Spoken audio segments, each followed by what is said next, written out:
जैसे कि नदी में डूबता हुआ व्यक्ति वो बाहर निकलने के लिए छटपटाता है, जैसे चूजा बैठा हो घोंसले में चिड़िया की प्रतीक्षा कर रहा हो, इतनी ही विह्वलता, इतना प्यार अगर आपको भगवान से, इतनी छटपटाहट अकेले में हो, आप भगवान के गुणों का अकेले में गान करें तो रुदन करें, आपकी स्वयं ये अश्रु प्रवाहित हो, आपके नेत्र गदगद हो जाए, आपकी वाणी गदगद हो जाए, आपके रोम कटहल के समान खिल जाए, तब समझना आप भक्त भगवान की भक्ति में आपका प्रवेश हो गया है। मम गुण भावत। तो फिर आज वही भक्ति महारानी सुंदर कथा सनकादि मुनीश्वर जब नारद जी को सुना रहे हैं, तो उसी समय पर भक्ति महारानी ज्ञान और वैराग्य के साथ में भगवान सुखदेव राजर्षि परीक्षित को और सुत जी शौनक आदि ऋषियों को कहते हैं कि भक्ति ही सुतौ तौ तरुणौ गृहीत्वा प्रेमैक रूपा सहसा विराजित श्री कृष्ण गोविंद हरे मुरारे नाथेति नामानि मुहुर्वदन्ति। क्या कह करके भक्ति महारानी आई? श्री कृष्ण गोविंद हरे मुरारे, हे नाथ नारायण वासुदेव। श्री कृष्ण गोविंद हरे मुरारे, हे नाथ नारायण वासुदेव। श्री कृष्ण गोविंद हरे मुरारे, हे नाथ नारायण वासुदेव। सभी भाव से 2 मिनट भगवान के नाम का कीर्तन करेंगे। श्री कृष्ण गोविंद हरे मुरारे, हे नाथ नारायण वासुदेव। श्री कृष्ण गोविंद हरे मुरारे, हे नाथ नारायण वासुदेव। हे नाथ नारायण वासुदेव, हे नाथ नारायण वासुदेव, हे नाथ नारायण वासुदेव। श्री कृष्ण गोविंद हरे मुरारे, हे नाथ नारायण वासुदेव। श्री कृष्ण गोविंद हरे मुरारे, हे नाथ नारायण वासुदेव। श्री कृष्ण गोविंद हरे मुरारे, हे नाथ नारायण वासुदेव।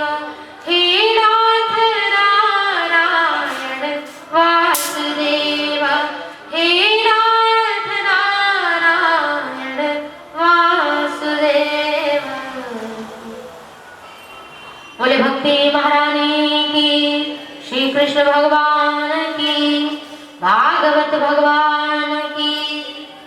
जब भक्ति महारानी आई तो कहाँ आई? जब कथा शुरू हुई तो कथा के मध्य से ही, कथा से ही प्रकट हो गई भक्ति महारानी। और किसके साथ में?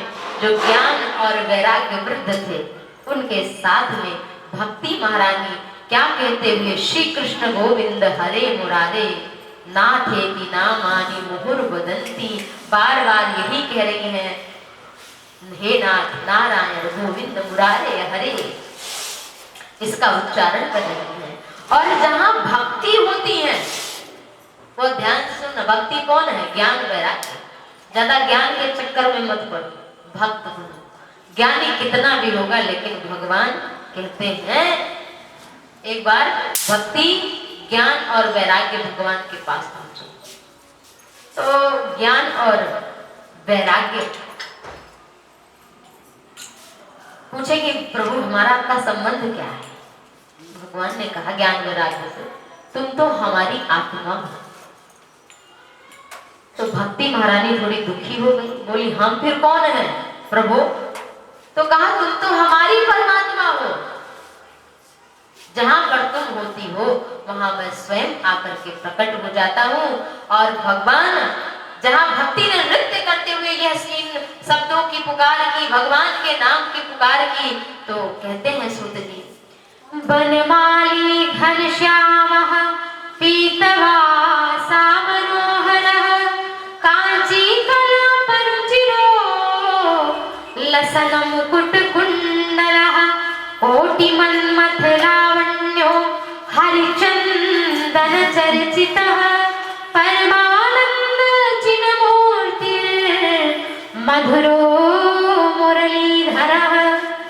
उसी कथा के मध्य से जब भक्ति महारानी ज्ञान वैरागी के साथ में प्रकट हुई तो भगवान भी प्रकट हो गए। बोले भागवत भगवान की। और कैसे प्रकट हुए? बनमाली घनश्यामा, और ध्यान से सुनो, बनमाली घनश्यामा, गले में वन जंगल के जो फूल है ना, ऐसे फूलों की माला भगवान होते हैं, जंगली फूलों की माला। बनमाली घनश्यामा। अब भगवान का रूप कैसे है? बिजली जैसे भादों की अंधेरी रात हो, घनघोर घटाएं हो, ऐसे भगवान का घनश्यामा। जैसे काले काले बादल होते हैं, थोड़ा नीलापन लिए हुए, ऐसे ही भगवान का सुंदर स्वरूप है। और उनके सुंदर स्वरूप में पीतवासा मनोहरा, पीतांबर धारण किए हुए हैं, भगवान मनोहारी रूप है। ऐसा लगता है कि जैसे घनघोर घटाओं के मध्य में बिजली चकाचौंध हो रही है, ऐसे भगवान की पीतांबरी और उनके आभूषण शोभा दे रहे हैं। कानों में सुंदर कुंडल है। सनकादि मुनीश्वर कहते हैं ऐसा रूप लग रहा है कि मानो करोड़ों कामदेव के मन को मथ दे रहा हो। ऐसे तो कामदेव सभी के मन को मथ देते हैं, लेकिन आज करोड़ों करोड़ों कामदेव भगवान के रूप को देखकर मूर्छित हो जा रहे हैं। ऐसा भगवान का रूप है। उनके अधर पर मुरली है, अति मधुराति मधुर स्वर है, परमानंद की प्राप्ति हो रही है। सुंदर कथा सुनाई और सारे भक्त वहां पर आए। कोई मजीरा बजा रहा है, कोई मृदंग बजा रहा है, कोई झांझ बजा रहा है, कोई जय जयकार कर रहा है। तो जब कथा सुनाई तब फिर नारद जी ने पूछा, बहुत सुंदर प्रश्न, ये सभी को प्रश्न देखो सबके मन में होगा कि भागवत कथा सुनने से किन प्रकार के पापी मुक्त हो जाते हैं। और हमें तो नहीं लगता इस सृष्टि में ब्रह्मा जी के कोई जन्म होगा जिससे मन वाणी से कोई अपराध न बना हो, है कि नहीं? तो उस अपराध को हमें तो कोशिश करना है कि अपराध ना हो, लेकिन हो गया है, वो इस दुनिया में भी नहीं है, तो फिर उसका पाप कैसे मिटे? उसके कुल का, उसका कोई मित्र, कोई सखा, कोई पुत्र, कोई पौत्र, प्रपौत्र, कोई भी उसके निमित्त यदि कथा सुन ले तो भी उसकी मुक्ति हो जाती है। ऐसी है श्रीमद् भागवत कथा की महिमा। कहा कौन कौन से पापी मुक्त होते हैं? भाई पाप का तो बता दीजिए भाई, ऐसा कहा नारद जी ने। तो कहा ये मानवाः पाप कृतस्त सर्वदा सदा दुराचाररता विमार्गा क्रोधाग्निदग्धाः कुटिलाश्च कामिनः सप्ताहयज्ञेन कुलौ पुनन्ते। कहा इस कथा को सुनने से ये मानवाः पाप कृतस्तु सर्वदा, भागवत की कथा को सुनने से जो सदैव पाप ही करता रहा ऐसा पापी भी मुक्त हो जाता है यदि उसके निमित्त कोई भागवत की साप्ताहिक कथा अनुष्ठान करके श्रवण करे। सदा दुराचार रता विमार्गा, सदा दुराचार, जो सदैव दुराचारी रहा, कुमार्ग पर चलता रहा, क्रोधाग्नि दग्धा, जिसमें बात बात पर क्रोध आता। कुछ लोग होते हैं ना कि उन्हें जब क्रोध आता है तो जाता नहीं,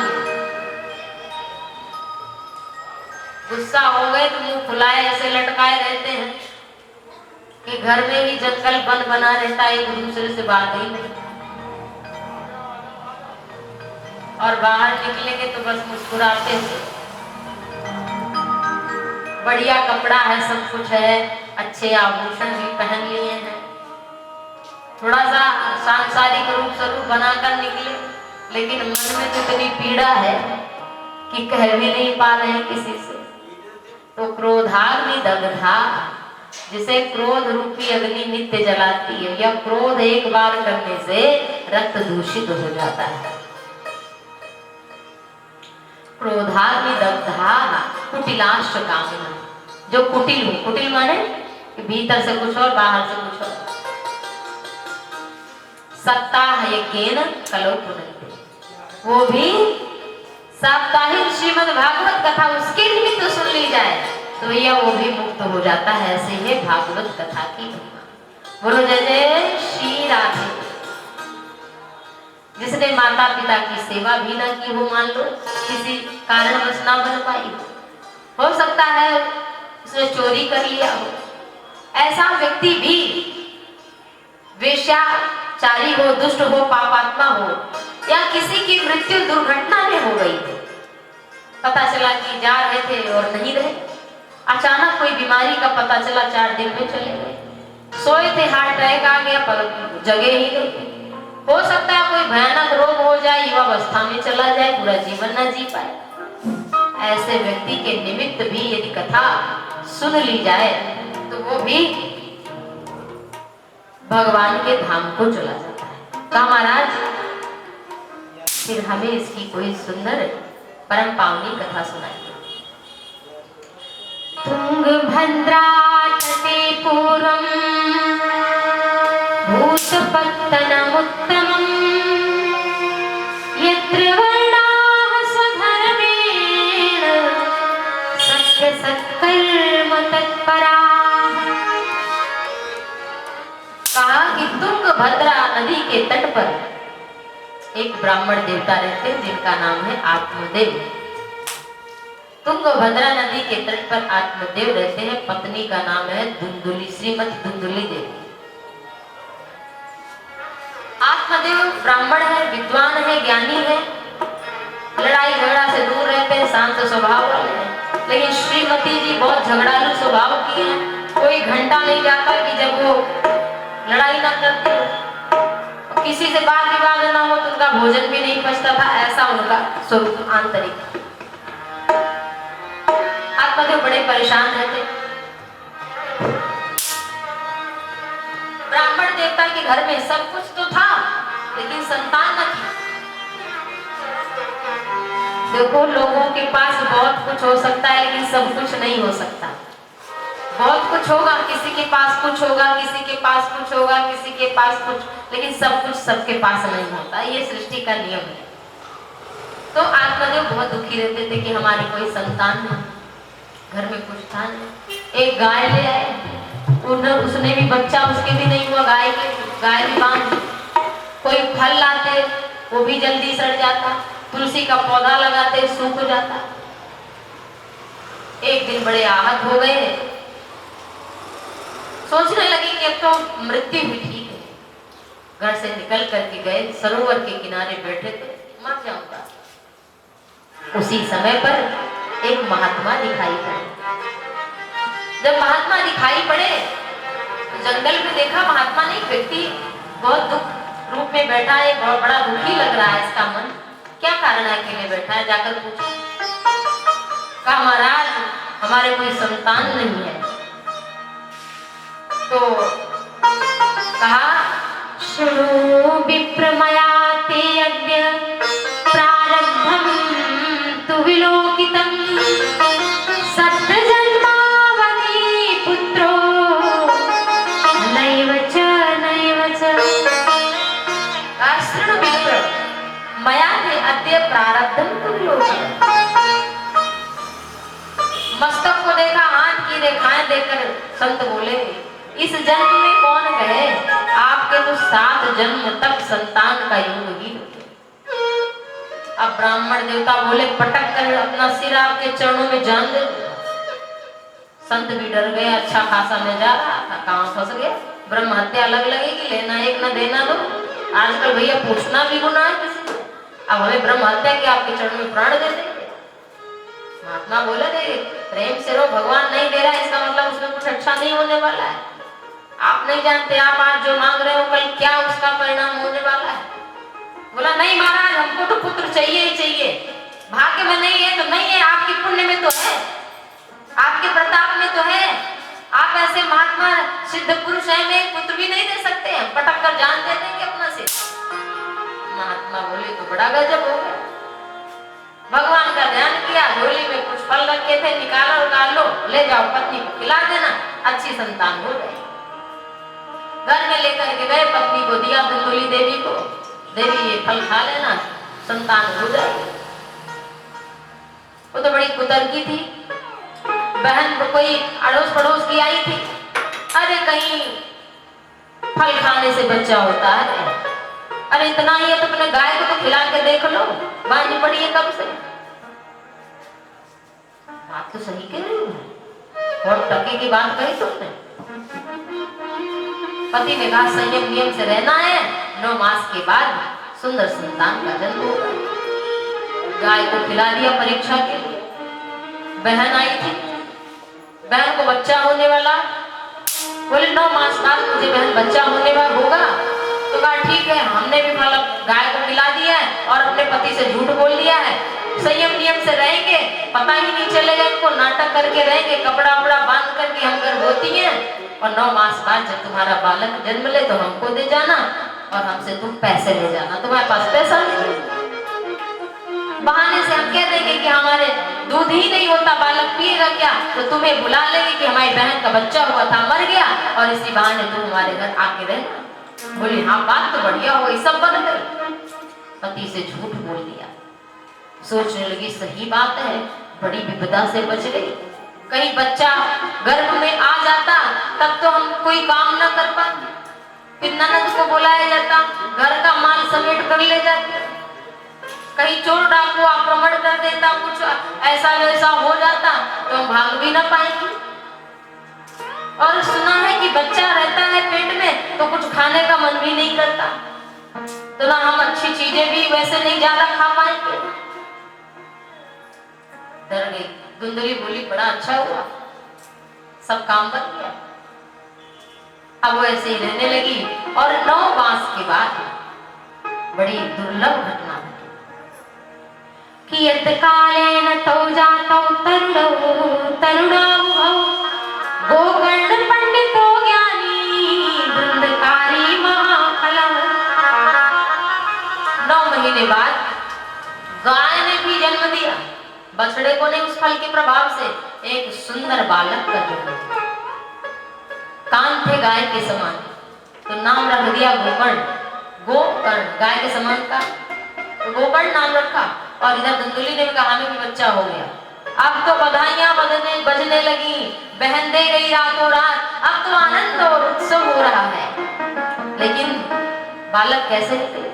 गोकर्ण पंडितो ज्ञानी, गोकर्ण तो बड़े ज्ञानी नहीं है, वो तो गाय के पुत्र है, गो के पुत्र है।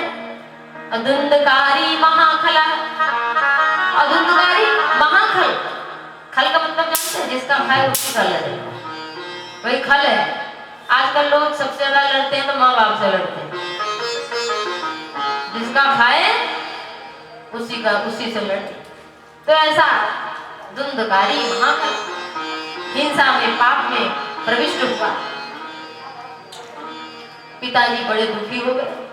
पिताजी ने कहा भगवान बेटा ना देते तो ही अच्छा था। गोकर्ण महाराज जी आए, बोले कि आपने भी बताया हमको कि महात्मा जी समझा रहे थे कि आपके 7 जन्मों तक पुत्र नहीं है, लेकिन आपने जिद करी, पाप लिए आप दुख हो गए। और अगर आपको ज्ञान प्राप्त करना है तो ना किसी का कोई पुत्र, ना बेटी, ना बेटा, ना पत्नी, ना पति, कुछ है ही नहीं कोई संबंध। 10-5 साल का संबंध मिला है, इसके लिए क्यों आप रो रहे हैं? जरा विचार करो, है वो जो संबंधी है वो है क्या?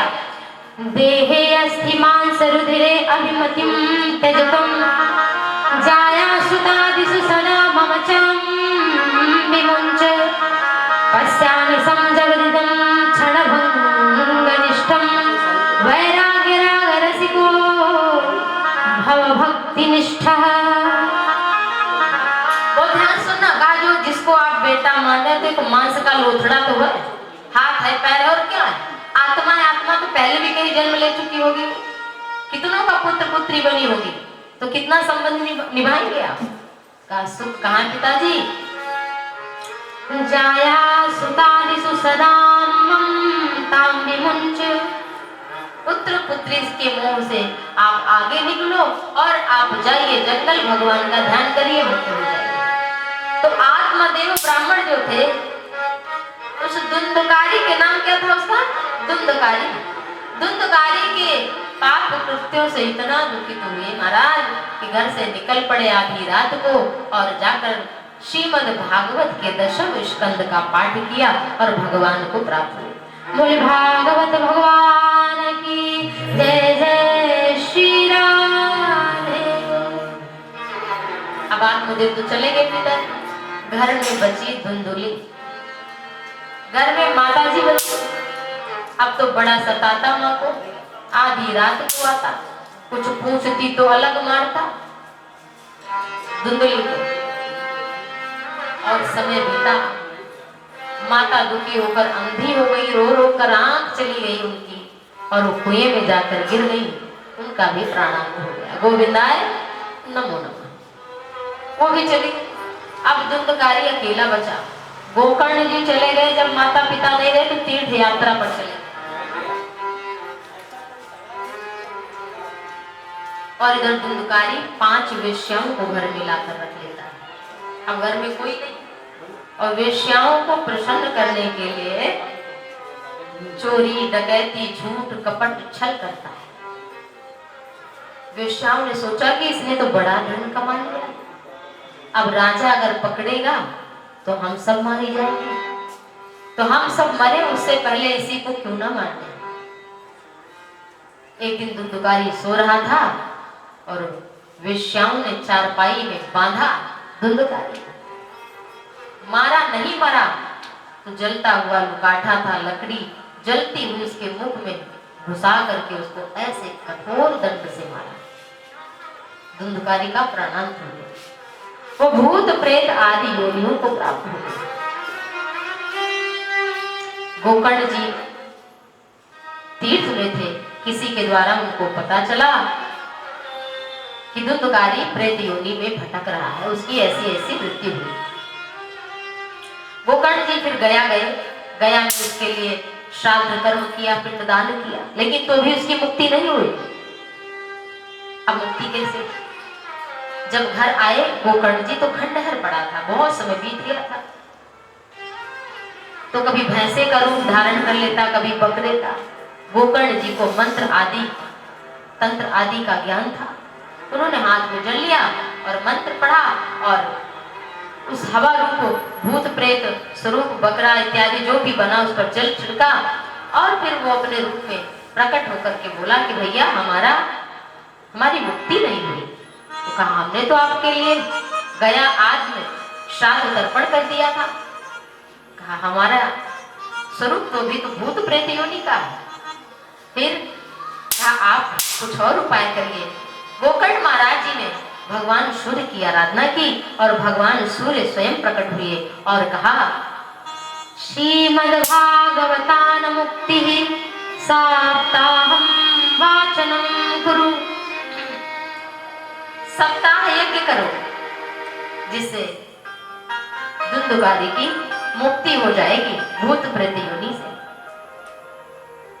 तो गोकर्ण महाराज जी ने 7 दिन की सुंदर कथा करी और धुंधकारी के लिए एक सप्त ग्रंथि वाला बांस लगाया और उसमें आकर वायु रूप में बैठा। अच्छा ये तो प्राचीन काल की बात है, आजकल लोग बांस नहीं लगाते, लगाना भी है ठीक है, नहीं लगाए तो भी ऐसा नहीं कि अगर आप उसके निमित्त श्रवण कर रहे हैं उसकी मुक्ति हो जाएगी।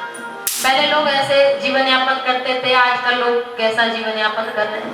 कोई इसकी बहुत महत्व नहीं है इसका। ये जो 7 गांठ वाला जो बांस है, इसकी मात्रा जानते हैं क्या है? ये है क्या 7 गांठ वाला बांस? काम, क्रोध, लोभ, मोह, मद, मत्सर और अविद्या, यही 7 गांठें हैं हमारे भीतर, और यही समाप्त हो जाए तो हमारी मुक्ति जीते जी। जब तक ये है तब तक हमारी मुक्ति संभव नहीं है। तो 7वें दिन धुंधकारी जो वायु रूप में कथा सुनता था, दिव्य रूप धरो जातस तुलसी दाम मंडितम पीतवासा घनश्यामो मुकुटी कुंडलान्वितः। आज धुंधकारी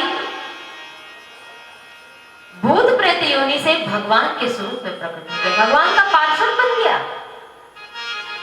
कैसे? दिव्य रूप धरो जातस, वो दिव्य रूपधारी हो गया।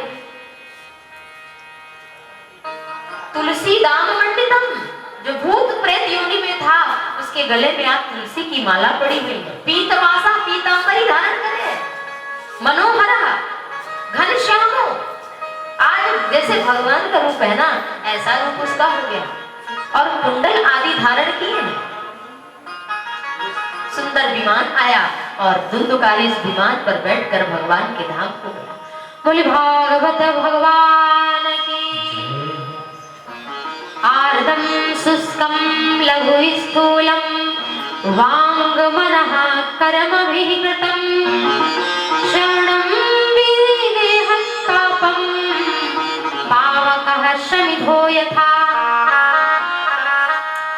भैया, कोई लकड़ी छोटी भी होती है, कोई बड़ी भी होती है, लेकिन अग्नि का स्वरूप बहुत बड़ा हो, तो चाहे कैसी भी लकड़ी हो, सूखी हो, गीली हो, छोटी हो, बड़ी हो, सारी लकड़ियां जल करके आग में भस्म हो जाती हैं। ऐसे ही हमारे द्वारा चाहे छोटा बड़ा कैसा भी पाप हो, भागवत कथा श्रवण करके वो सभी पाप समाप्त हो जाते हैं और पितरों का उद्धार हो जाता है। आज देखो, भूत प्रेत योनि में पड़ा हुआ धुंधकारी भागवत की कथा श्रवण करके 7वें दिन वो भगवत स्वरूप पार्षद बनकर भगवान के धाम को गया। देखो, अब इसका आशय भी समझ लीजिए।